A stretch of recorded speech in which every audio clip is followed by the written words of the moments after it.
Hey, y'all. It's Shane Sams here, the host of the Flipped Lifestyle Podcast, the founder of flippedlifestyle.com, and the leader of the Flipped Lifestyle community. I'm super excited to be back with you again today for another training to help you overcome the obstacles, mindset issues, and the junk that's holding you back from building a better future for your family and accomplishing your online dreams. And I've got a good training for you today because we're going to talk about people.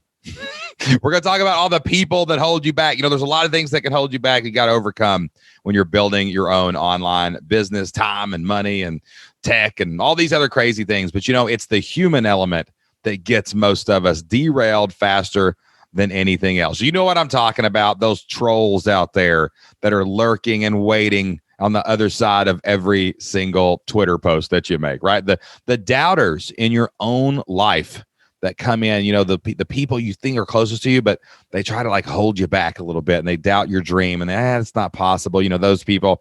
And then of course we have haters and critics as well. We've got to deal with all these people. We got to deal with the fear of those people, the ghosts that we invent before we even launch our online business. Oh, if I say this, someone's going to be mad at me, right? We have to deal with this. This is something we're going to face head on today. We're going to look at square in the eye. And if those doubters and haters and trolls and critics want a piece of this, well, I'll help you fight them. And we're going to get over it today together on this training.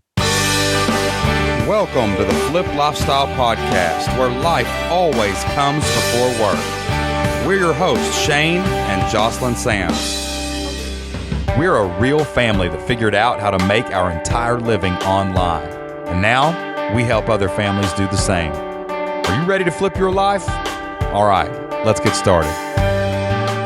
All right, so there's three types of negative voices that I've really identified and learned how to deal with in our many, many years in online business. And, you know, we deal with a lot of people. We do a lot of guesting on other people's podcasts. We get a lot of critics there. Of course, we create a lot of content that we put out there for free on YouTube and podcasts and trainings and everything else we do. So of course we get trolls and haters all the time. And then we also get critics, maybe past customers who have quit and tell us things that were wrong with our business or something we need to improve, or even when our products get reviewed by publications or for awards or for stuff like that, then critics show up as well. So I'm going to tell you how we deal with these three different types of negative voices that can come into your world when you're starting, building, or growing your online business. And I'm going to give you some help in how you should reframe them and look at them and deal with these kinds of people. All right, the first negative voice that's going to come into your online world, into your online business, is the critic. The critic. Now, this could be yourself, your inner critic that comes out where you look at something and say, oh, I wish I had done this a little better. I wish I had went, down this path a little more. I wish that I had worked harder on this. I wish that I could get it done. And that inner critic is good and bad. It's a double-edged sword. It's totally like the yin-yang symbol, right? In a good way, you should be evaluating your stuff and you should be criticizing it and critiquing it and making it better so that you serve your customer more.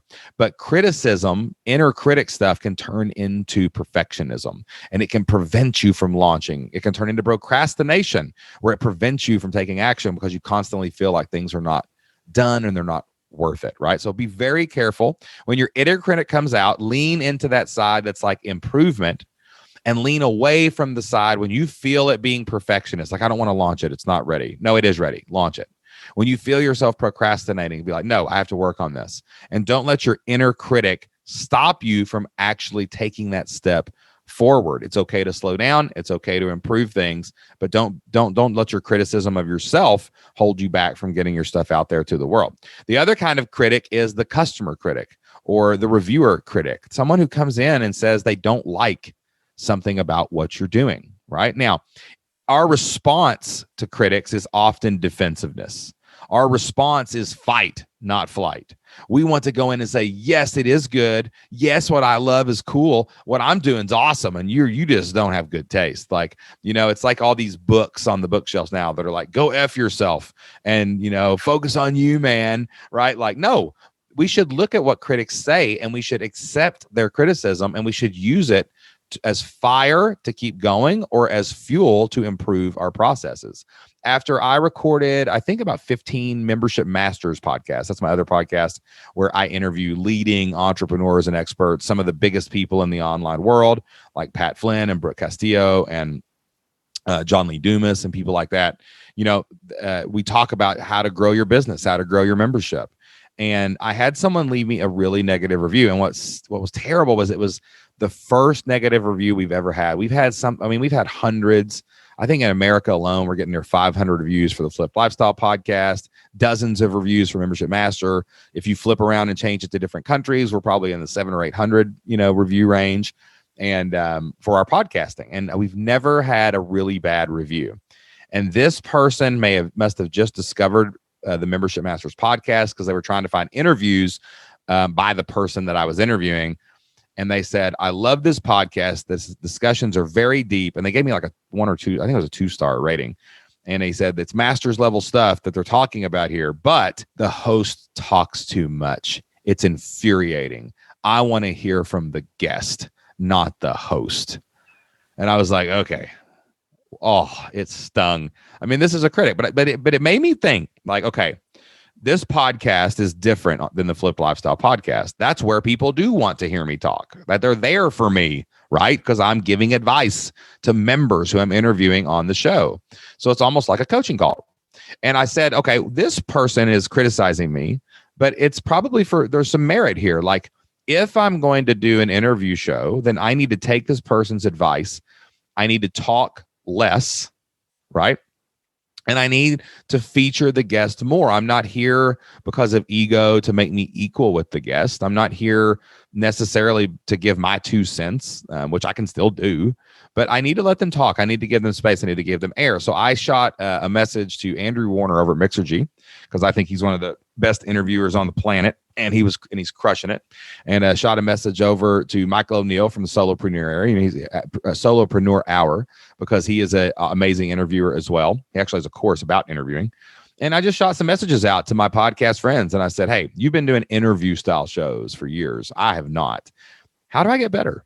And I got some great advice, like lean into your curiosity, make it like a coaching call for you, where you get to find out what they're doing and you get to ask them what they're doing, and you get to learn with all the people on, your podcast, and instead of a thing where you're teaching. Like, don't make it a teaching thing, make it a learning thing. And just a lot of great stuff to make it interesting, focus on stories that are fun, not necessarily just all business.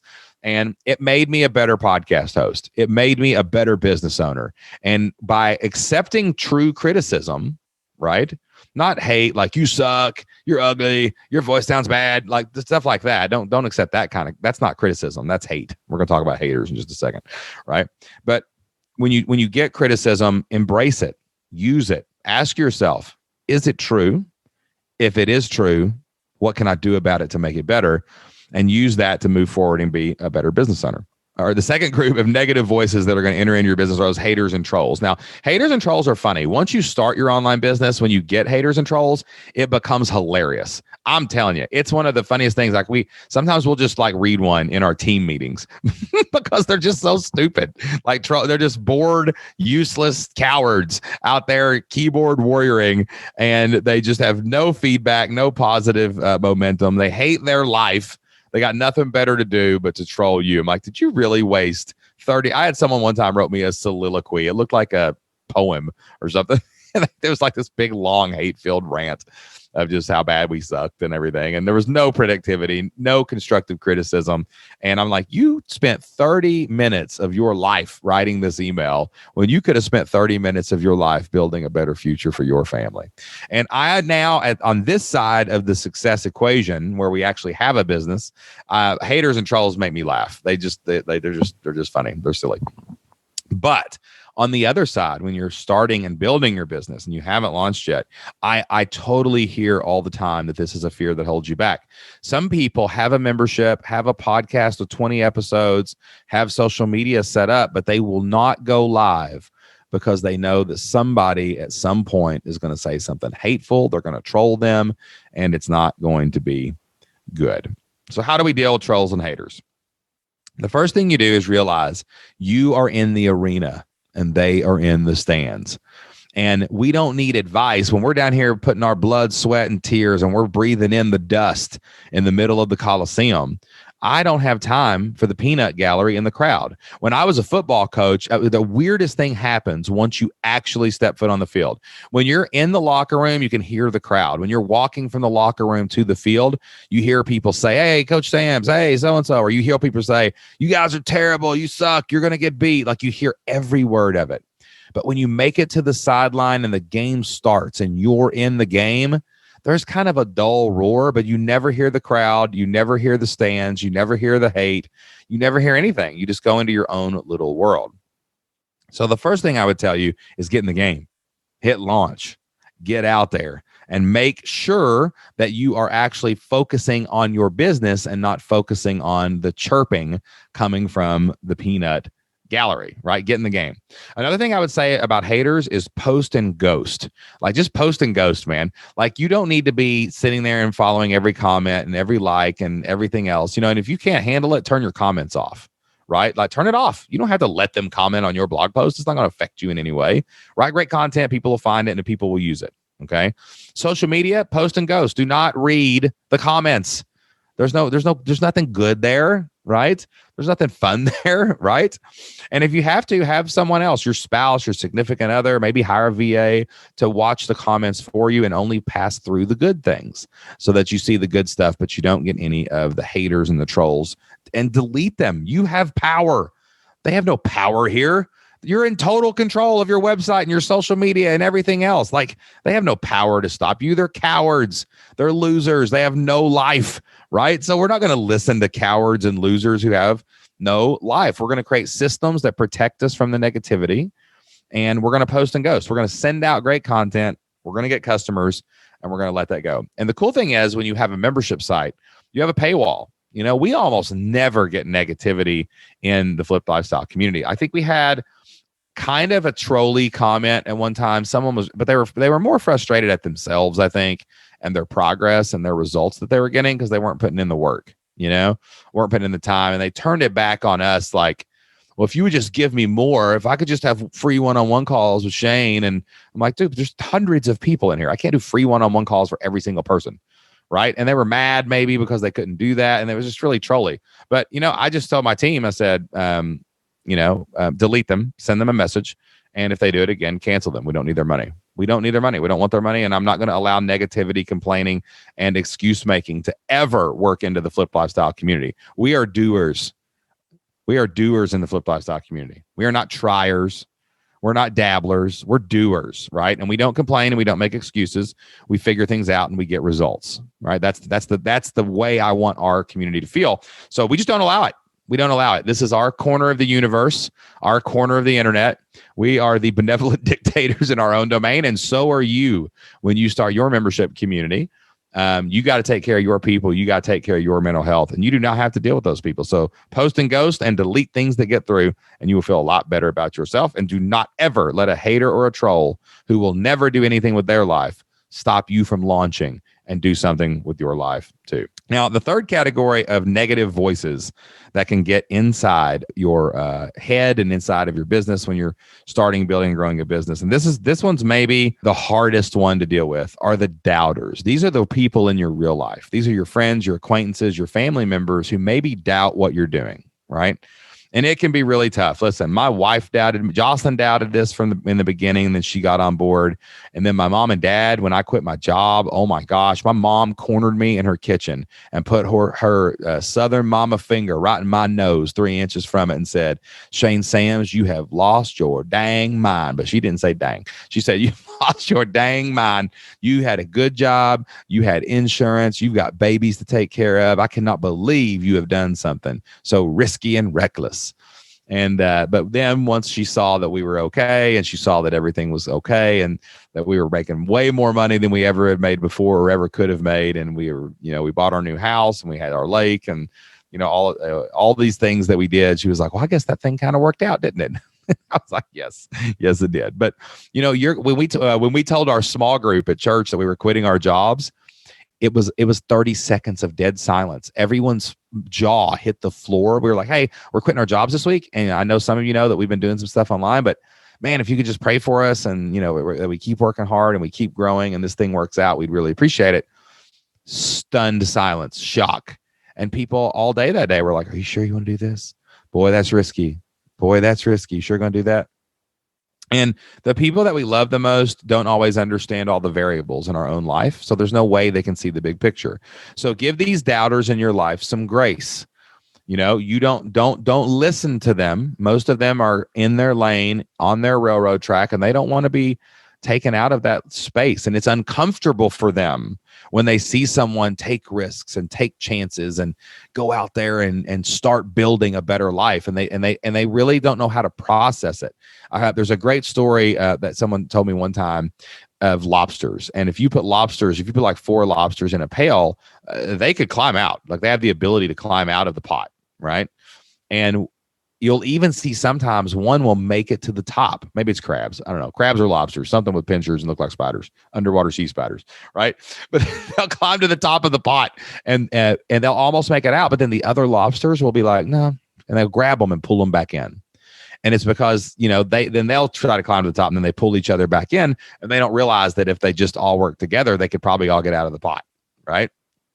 It's the same thing with people in your life. They just don't get it. They just don't understand. And you can't expect them to understand. They're not watching all of my videos. They're not listening to all of my podcasts where you're learning about membership sites and online business and success stories and seeing what's possible. They haven't heard the hundreds of success stories from our community, and they just don't get it. Don't expect them to. Give them some grace. Give them some space, right?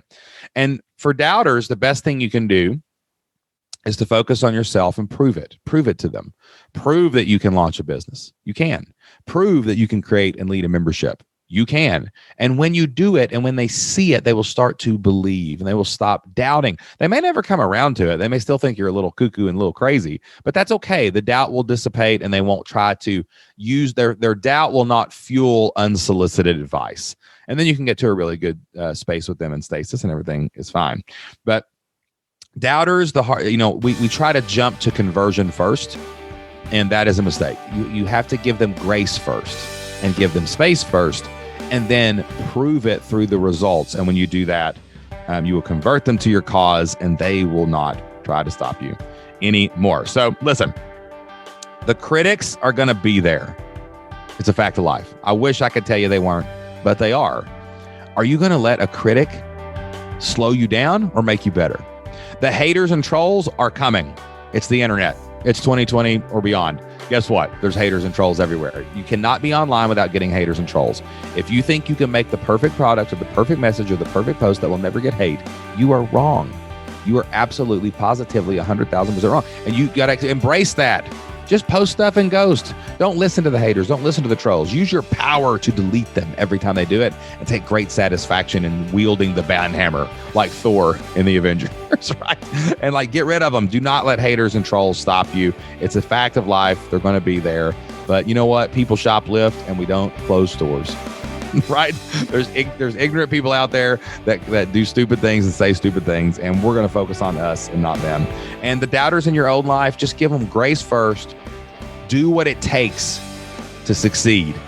Prove yourself right with your results, and then you will convert them to your cause, and they will be some of the biggest cheerleaders that you will ever have. All right, guys, that is all the time that I have for this training. I hope that it helped you deal with those negative voices that are either holding you back, preventing you from launching, or when they show up after you succeed, try to tear you down. The truth is, the only voices that matters in your life are your voice and those positive influences. Surround yourself with positive voices inside of the Flipped Lifestyle community right here by listening to these trainings every single week or whenever you get to watch them, and make sure that you are putting yourself in a position where you have to deal with as little of those negative voices as possible. If you would love to get some support and hear a bunch of positive voices, all you Flipped Lifestyle community members out there, go log into the community, jump in the forums, and hang out with some of the most amazing people on the planet. Get in that Facebook group for Flipped Lifestyle members and alumni,